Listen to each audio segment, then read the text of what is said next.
The sky above was red like fire, clouds thick and heavy with smoke. Ash fell like snow over the dry ground, making each breath feel like a mouthful of dust. A human man, dressed in old armor and carrying a broken rifle, walked slowly across the wasteland. His name was Daniel, a former soldier, now just a wanderer with no home and no mission. He had no reason to keep moving until he heard the scream. It was not a normal scream. It was sharp, high, and full of fear. It didn't sound human, but it didn't sound like a monster either. Daniel crouched low and moved toward the sound. Hiding behind a crumbled wall, through the cracks, he saw something that made his blood freeze. A large stone platform stood in the middle of a burned village. Alien warriors in dark armor surrounded it, shouting in their language. In the center of the platform, chained and kneeling, was a young alien girl. Her skin was pale blue, her eyes wide and glowing, her hands bound behind her back. She looked no older than a teenager, and her face was bruised and bloodied. One warrior raised a long curved blade and spoke loudly. The crowd around him cheered, ready to see the girl's head fall. Daniel didn't understand the alien words, but he understood what was about to happen. They were going to kill her, slowly and in front of everyone. But why? She didn't look like a soldier or a criminal. She looked like someone who didn't deserve to die. The girl lifted her head and looked toward the crowd, but then her eyes stopped. She had seen him. Daniel stepped back, heart pounding, but her gaze didn't break. Even with her face broken and weak, her eyes burned with something powerful. She didn't beg, didn't cry. She just stared at him like she was asking a silent question. And in that moment, something inside him changed. He remembered all the people he had failed to save in the war, all the times he had turned away, followed orders, and kept walking. Not this time, not again. He checked his rifle. 2 shots left, maybe 3. The warriors hadn't seen him yet. He counted 5 on the platform, more below, too many to fight. But he had one thing they didn't surprise. He pulled a smoke grenade from his belt, the last one, and pulled the pin. Then he ran. The grenade landed at the edge of the crowd, and thick white smoke exploded across the area. Shouts filled the air, weapons raised, but no one knew where to shoot. Daniel jumped onto the platform, punched the closest guard, and grabbed the girl. She gasped but didn't fight. He cut her chains with a plasma cutter from his pack and pulled her into his arms. The smoke began to clear, and laser blasts lit up the sky. Daniel ran through the crowd, holding her close. A sharp burn on his side told him he had been hit, but he didn't stop. They made it to the forest, dry and dark, branches cutting their skin as they pushed through. The girl coughed and struggled to stay awake. Daniel carried her as far as he could, until his legs gave out. They collapsed beside a rock wall where vines grew thick. He set her down gently and covered them both with leaves and dirt. His breath was heavy, pain pulsing through his side. The girl looked at him with tired eyes, lips barely moving. "Why did you save me?" she whispered. Her voice was soft, broken, but clear. Daniel didn't answer right away. He looked at the stars above, then at her. He didn't know why, not really. Maybe because she reminded him what it meant to be human. Or maybe because no one else would. "You didn't deserve to die like that," he said finally. She blinked slowly, tears falling silently. Then her hand, cold and shaking, touched his arm. She said something else in her own language, something he didn't understand. But the way she said, it made him feel like it mattered. The forest was quiet again. The screams were far behind them now, but not gone. They would come looking. He had just made himself the enemy of her entire race. But as he looked at her, breathing softly beside him, he didn't regret it. Not yet. Darkness fell over the forest like a thick blanket, hiding the stars and filling the air with silence. Daniel sat with his back against a tree, the alien girl resting beside him, her breathing slow and soft. She was asleep, or maybe just too weak to speak. Her skin looked paler now, her wounds deeper than he thought. Daniel felt the burning pain in his side again. but he pushed it away. He had to stay awake, had to protect her. Every snap of a twig made his fingers twitch toward his weapon. He knew they would come looking. No army lets an execution fail without hunting the one who stopped it. He looked down at her again, the strange girl with glowing eyes and thin arms. She didn't look like a warrior, didn't even look like she could run. But there was something about her that didn't make sense. He remembered her eyes back on the platform. How they locked onto his like she already knew him. He didn't believe in fate, not after everything he had seen in the war. But that moment felt like something more, something strange, something real. The wind changed. And Daniel smelled smoke, not wood smoke, burnt metal, plasma fire. He moved fast, lifting the girl onto his back and slipping into the deeper part of the forest. The trees here were older, thicker, some with roots big enough to crawl under. He found a narrow path, hidden by tall grass, and followed it until the trees opened into a small cave. Inside, the air was cool and damp, the ceiling low enough to crouch. Daniel placed her gently on the ground and used a small light from his pack to look at her wounds. She had a deep cut across her ribs and burn marks on her wrists where the chains had held tight. He cleaned the wounds with water and old bandages, careful not to hurt her more. As he worked, her eyes fluttered open. "You, human," she whispered. Her voice was weak, but her tone was clear. Daniel nodded, unsure what to say. "You're lucky I was nearby," he said, trying to keep his voice calm. She looked at the cave walls, then at him. Her mouth moved slowly. "Why did you risk your life?" He shrugged. "Didn't think about it. Just saw you and knew I had to." She stared at him like she didn't believe him. "Do you know who I am?" Daniel shook his head. "No, do you want to tell me?" She sat up a little, her arms trembling. "My name is Alira," she said. "I am. Was next in line for the high seat." Daniel blinked. "Your royalty?" Alira nodded slowly, her eyes filling with something like shame. "My people betrayed me.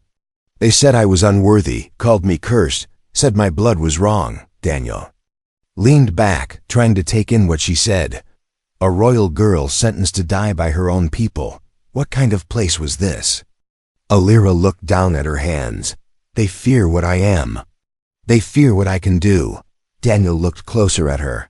"And what is that?" She didn't answer, just stared at the stone floor. Then she whispered something in her own language again. The cave lights flickered for a moment. Daniel froze. Was that her doing? Or just bad power cells? He didn't ask, not yet. Suddenly, the sound of boots outside made both of them freeze. Daniel grabbed his rifle and put a finger to her lips. One shadow moved past the entrance. Then another. Alien voices spoke softly, searching, sniffing the air. Alira's eyes closed tightly as if she was praying. Daniel held his breath, aiming his rifle at the narrow gap in the cave wall. One wrong sound, and they'd be dead. But after a few minutes, the footsteps faded. The search party moved on, not finding the cave, not yet. He lowered the weapon slowly, his hands shaking just a little. "You're being hunted," he said. Not as a question. "Yes," Alira answered. "And now?" "So are you." Daniel smiled bitterly. "Lucky me." She looked at him again, and something passed between them, an understanding.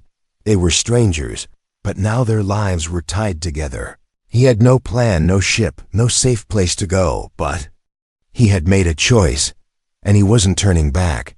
The girl who should have died was alive. The man who should have walked away had saved her. And somewhere, in the shadows of this world, the hunters were still coming. But so was something else. Something neither of them could explain yet. Something that felt like fate. The rain started just before sunrise, slow and cold. It tapped on the rocks above the cave like quiet footsteps. Daniel woke with a jolt, hand reaching for his rifle. But there was no danger, just water. Alira was still sleeping beside him. Her breathing slow but steady. She looked more peaceful now, like someone who had been running for a long time and had finally stopped. Daniel pulled his coat off and draped it over her, then sat at the edge of the cave. He stared into the trees. his mind heavy. What had he done? He wasn't a hero anymore, just a broken man with blood on his hands. And yet, for reasons he couldn't explain, saving that girl felt like the first right thing he had done in years. Behind him, Alira stirred. She sat up slowly, her arms still shaking. Are they gone? She asked. For now, Daniel said. But they'll be back. She nodded, pressing her hand to her side. I should have died, she whispered. Daniel turned to her. Why do you say that? Because that's what they wanted, she said. What the people wanted. Daniel raised an eyebrow. Why would your people want to kill their own princes? Alira looked away, as if the answer hurt her. I was born with something. They fear, she said softly. A mark. And a gift. Daniel leaned forward, curious. What kind of gift? She didn't answer right away. Instead, she slowly pulled her sleeve up and showed her arm. On her skin was a glowing line, bright, silver like lightning trapped under flesh. It pulsed gently, in rhythm with her breath. Daniel stared, not in fear but in awe. What is that? He asked. It's called the Speaker's Line, she said. Only one is born every 1,000 cycles. Daniel shook his head. What does it do? Alira looked at him with sad eyes. It lets me speak to machines. Daniel blinked, confused. Machines? She nodded. I don't use tools. I command them. She reached into his pack and pulled out a small broken unit. She held it in her hands and closed her eyes, whispering something in her own language. A soft click came from the device. The broken screen blinked to life for a moment, showing static, then shut down again. Daniel's mouth fell open. You? Just how did you? I asked it to wake, she said. But I'm weak. I can't hold the connection. Daniel stared at the then at her. No wonder they wanted her dead. In a world ruled by fear and weapons, someone who could control machines with a thought would be seen as a threat, even if she didn't mean any harm. That's why they tried to kill you. He asked. Alira nodded. They said my kind brings war, not peace. Daniel laughed softly. Not because it was funny, but because he understood too well. He had once been feared just for being a soldier. Now here he was, protecting someone even more dangerous. But he didn't feel afraid. He felt something else, something stronger. I don't care what they say, he said. You're safe with me. She looked at him for a long time, then whispered, No one has ever said that to me before. Suddenly, a loud crack echoed through the forest. Not thunder, energy fire. Daniel jumped to his feet, grabbing his weapon. He peeked outside and saw smoke rising. A patrol, maybe two, closing in. We have to move, he said. Now, Alira stood, shaky but determined. Daniel helped her up, and together they left the cave, slipping through the wet trees like shadows. They didn't speak as they ran. The forest was alive with sounds now, footsteps, scanners, voices in a language Daniel didn't understand. Alira held his hand tightly, guiding him toward a hidden path she somehow knew. They ducked under roots, jumped over fallen trees, and slid through a narrow tunnel beneath the rocks. Finally, they reached an old outpost, abandoned long ago, covered in vines and rust. Alira placed her hand on the control panel. It sparked, then opened, the metal door hissing like a breath. Inside there was silence and darkness, but it was shelter for now. As they stepped in, Daniel looked at her again. She was no ordinary girl. She was something rare, something hunted, and now he had risked his life to protect her.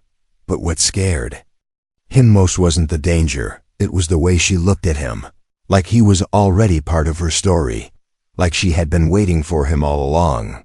And deep down, he couldn't deny it. Maybe he had been waiting for her too. Asterisk. The metal door sealed shut behind them with a heavy hiss, locking out the sounds of the forest and the patrols hunting them. Inside it was dark, cold, and quiet. Daniel switched on a small light from his belt, revealing dusty walls and broken wires hanging from the ceiling like vines. This place had been forgotten, abandoned long ago, but it would have to do. Alira leaned against the wall, her legs giving out again, her body too weak to stand any longer. Daniel dropped his bag and pulled out a protein bar, breaking it in half. And handing a piece to her, she took it with a nod. Her fingers trembling as she ate, he sat beside her, watching the flickering lights on the wall. "This place used to be a listening post," he said. "Built by humans during the old war." Alira looked around slowly, her eyes stopping at an old terminal covered in dust. Her voice was quiet. "I can wake it," Daniel frowned. "You're too weak, don't push yourself." But she ignored him, crawled to the machine, and placed her glowing hand on the surface. She closed her eyes, whispered again in her native tongue. And suddenly the screen came to life. It buzzed, blinked, then displayed an old human military logo. Daniel stood up fast, shocked. "How are you doing that?" Alira kept her hand on the screen, sweat forming on her forehead. "I don't just talk to machines," she said softly. "I feel them. I guide them." The terminal made a sharp beeping sound, and then maps appeared, showing patrol paths, drone activity, and nearby outposts. "This is real time," Daniel whispered, stunned. "You just gave us their positions." Alira collapsed back to the floor, her strength spent. Daniel caught her, lowering her gently to the ground. "You need rest," he said. "Don't try to do more." She smiled faintly, her voice barely above a whisper. "I wanted to help." He looked at the screen again, then back at her. "Alira, you're not just some escaped royal," he said. "You're a weapon." She turned her head slowly. "That's what they said too." Daniel stared at her for a long time, unsure if he should be afraid or amazed, but she didn't look dangerous. Now she looked like a girl who had never been given a choice. Later, while she rested, Daniel stood guard near the door. The map on the terminal showed movement, enemy forces spreading out in search patterns. They were getting closer, and time was running out. He watched the blinking red dots on the screen, each one representing a hunter. They had to move soon, or they'd be trapped again. Alira stirred in her sleep, her body twitching, her lips moving in whispers. Daniel leaned in, trying to understand. She was saying his name over and over, like she was calling him in a dream. "Don't leave, please." He reached out and held her hand. "I'm not going anywhere," he said quietly. "You're safe, remember?" Suddenly, the screen flashed red. One of the patrols had stopped right outside the outpost. Daniel cursed under his breath and raised his weapon. Boots echoed in the tunnel, slow and careful. They knew someone was here. Daniel crouched low, eyes fixed on the door. Finger on the trigger, the silence grew thick, the air heavy with danger. Then came a voice, a deep, cold one that spoke in perfect English. "Give her to me, human," the voice said. "You are not part of this war." Daniel didn't answer. The voice came again, sharper this time. "She is not who you think she is." He could feel Alira waking behind him. Her hand touched his back, her voice calm but firm. "I know that voice," she said. "It belongs to someone who once swore to protect me." Daniel's eyes narrowed. "Friend of yours?" "Used to be," she said. "Now he's just another blade sent to silence me." The door shook as something heavy hit it once, twice, then silence. Daniel checked the map again, only one red dot outside. Whoever this was, he had come alone. Alira stood slowly, still weak but stronger than before. "If I go out there," she said, "he will try to kill me." Daniel looked at her, then at the door. "Then I guess I'll go first," he said. She grabbed his arm, stopping him. "No. Let me speak to him one last time." He hesitated, then nodded. She walked to the door, placed her hand on the panel, and it opened with a slow groan. Outside stood a tall alien male, armored in black, eyes glowing orange. His face was hard, unreadable. He looked at Alira and tilted his head. "You should be dead," he said. "I'm not," she replied, her voice steady. "You shamed your bloodline," he said. "No," she said. "I made my own." Daniel stood behind her, rifle ready, heart pounding. The warrior looked at him, then back at Alira. "Then you've chosen the human." Alira nodded. "Yes. And I will not run anymore."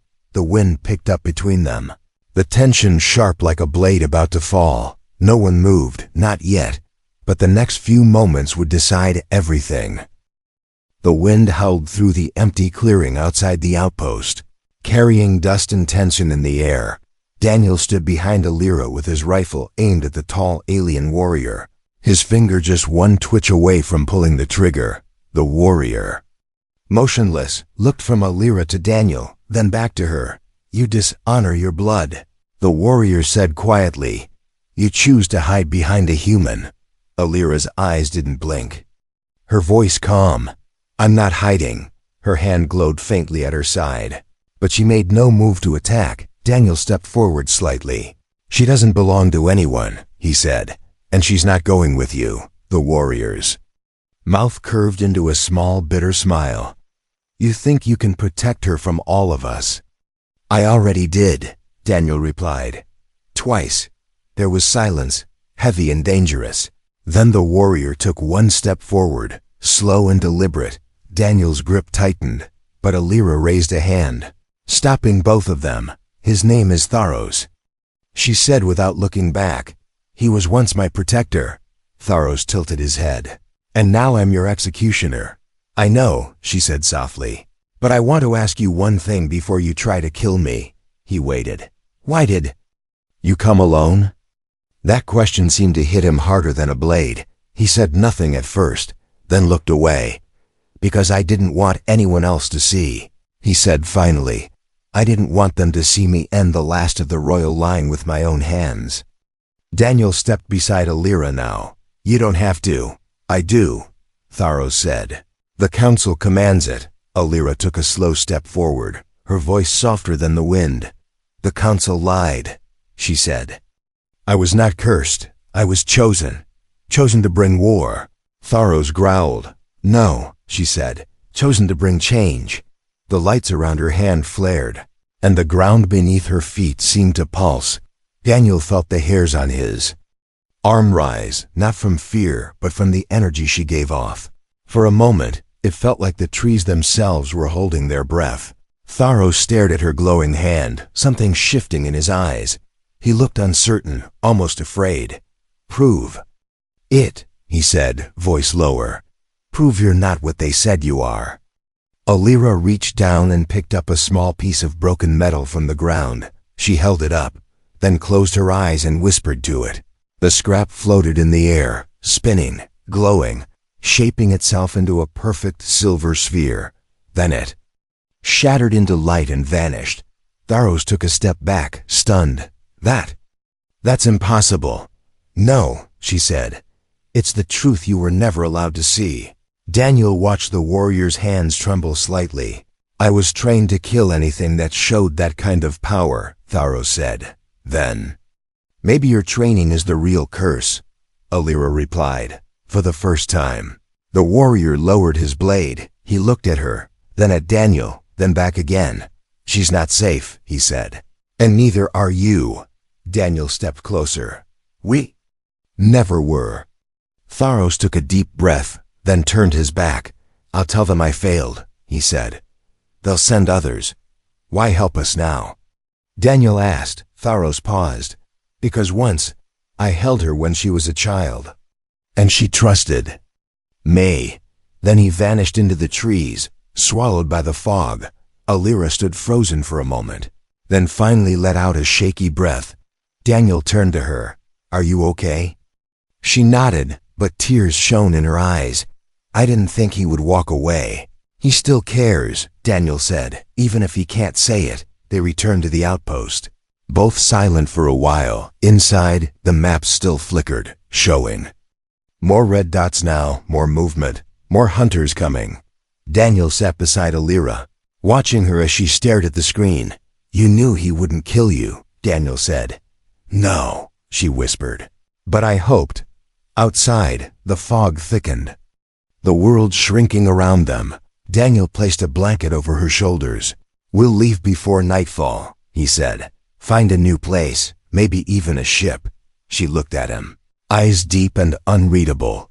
"You keep saying we," she said softly. He smiled. "I'm not leaving you." Alira, she didn't speak, but leaned her head against his shoulder. Just for a moment. And in that quiet second, without war or noise or fear, something warm began to grow between them. But outside, far beyond the hills, the real danger was coming closer. And this time, it would not come alone. The ship arrived. At dusk, silent and without warning. It didn't roar through the sky or shake the ground. It simply appeared above the treetops, smooth and black like a shadow made of metal. Daniel spotted it first, crouching near the edge of the outpost, watching. The horizon through a broken scope. He didn't speak, didn't call for Alira right away. He just stared at the symbol painted on its side, a golden spiral around a dark eye. That's not a hunter's mark, he whispered to himself. He had seen it once before, years ago during the war. It wasn't military, not exactly. It belonged to something older, higher. The ship hovered for a moment, then slowly descended behind the distant cliffs, hidden from view. But it had come for something, or someone inside the outpost. Alira sat at the old terminal, eyes closed, fingers gently touching the glowing surface. Daniel entered quietly, watching her. She looked peaceful, but there was tension in her breath. "You saw it too," she said without opening her eyes. He nodded. "It's not a patrol." "No." She said, "It's something worse." She opened her eyes and stood up, her face pale. "They've sent my brother," Daniel frowned. "I thought he was dead." Alira shook her head. "I hoped he was." Her brother Vale was once her protector, her family, her friend. But when the council ordered her execution, he didn't hesitate. He didn't ask questions. He obeyed. Now he had returned, and not to talk. Daniel placed a hand on her shoulder. "We don't have to face him." "Yes," she said quietly. "We do." They left the outpost before nightfall, moving carefully through the forest. The fog was heavier now, and the trees felt colder. Each step brought them closer to the place where the ship had landed. They didn't speak much, just walked, side by side. There was nothing more to say, only things to do, near the cliffs. Edge, lights flickered through the trees, not firelight, but cold, artificial. Daniel motioned for Alira to stay low, and they crawled toward a ridge overlooking the clearing. The ship sat like a beast asleep in the middle of a circle of stone, and beside it stood a figure wrapped in a long silver coat, his hands behind his back. Alira froze, her breath catching. "That's him," she whispered. "Vale." Daniel looked at the man taller than her, sharper. His face was calm, even kind, but his eyes were empty. "He doesn't look like someone coming to kill his sister," Daniel said. Alira nodded. "That's the worst part."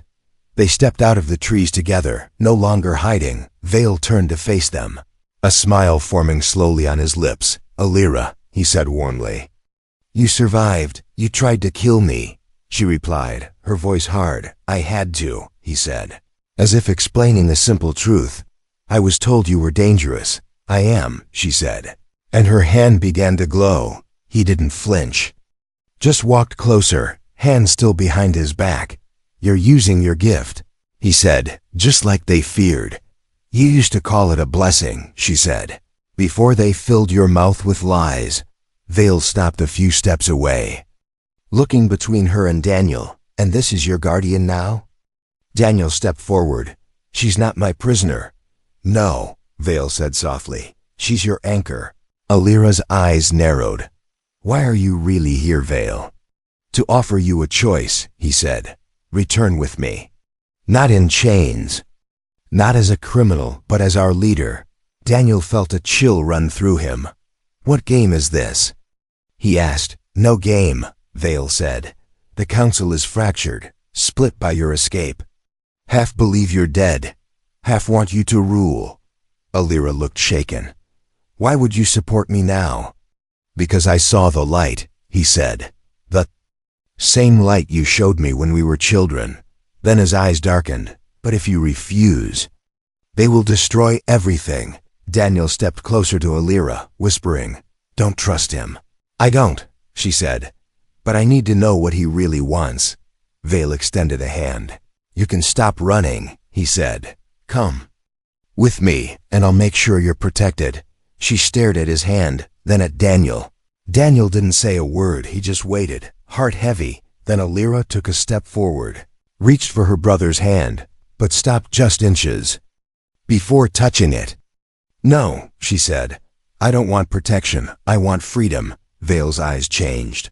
The smile vanished. "So be it," he said, and with a flick of his wrist, a hidden blade dropped into his palm. Alira jumped back as Daniel raised his rifle, but Vale didn't strike. He simply turned around and walked toward the ship. "Next time," he said coldly, "there won't be a choice." The ship lifted off moments later, disappearing into the clouds like a ghost. Daniel and Alira stood in silence, staring at the empty sky. She didn't cry, didn't speak. She just stood there, glowing softly, like a flame that refused to go out, and Daniel knew, as he looked at her, that the fight was far from over. But no matter how far it went, or how dangerous it got, he would stay. Not because she was powerful, or royal, or hunted, but because she was Alira. And somehow, without warning, she had become his reason to keep going. Asterisk. The stars above were quiet, but the ground below was ready for war. Smoke rose from the burned-out trees as Alira and Daniel walked across the ash-covered hill. Each step left a print in the black dust. They had stopped hiding, stopped running. Now they were walking toward the fire, not away from it. Ahead of them was the ruined capital of the outer colonies, a place once filled with light and song. Now filled with silence and broken metal. The council had sent ships, guards, hunters, all of them waiting in the heart of the city. But it wasn't an army they feared anymore. It was her. Alira moved slowly but without fear, her coat blowing in the wind, her hands glowing brighter with every step. Daniel walked beside her, weapon strapped to his back, a knife in his boot, and no plan except to protect her. He had no words for what he felt, not love, not duty. It was something stronger, something simple. He just couldn't let her stand alone. They reached the final gate at sunrise. 3 guards stood there, armed and tense. Alira didn't speak. She just raised her hand and opened the gate. Without touching it, the metal groaned, then slid open like it had been waiting for her all this time. Inside, the courtyard was filled with soldiers, counselors, and drones, all standing in rows. Vale stood at the center, wearing dark robes, his face calm. He raised a hand, and the crowd fell silent. "You returned," he said. "I never left," Alira answered. "You could have ruled beside me." He said, "No," she replied. "I came to end this." Daniel's hand moved to his weapon, but Alira stepped forward alone. She looked at the council, each face cold and familiar. "You tried to erase me," she said, "but I am not." "The past." One of the older counselors stepped forward, voice sharp. "You bring war." "No," she said.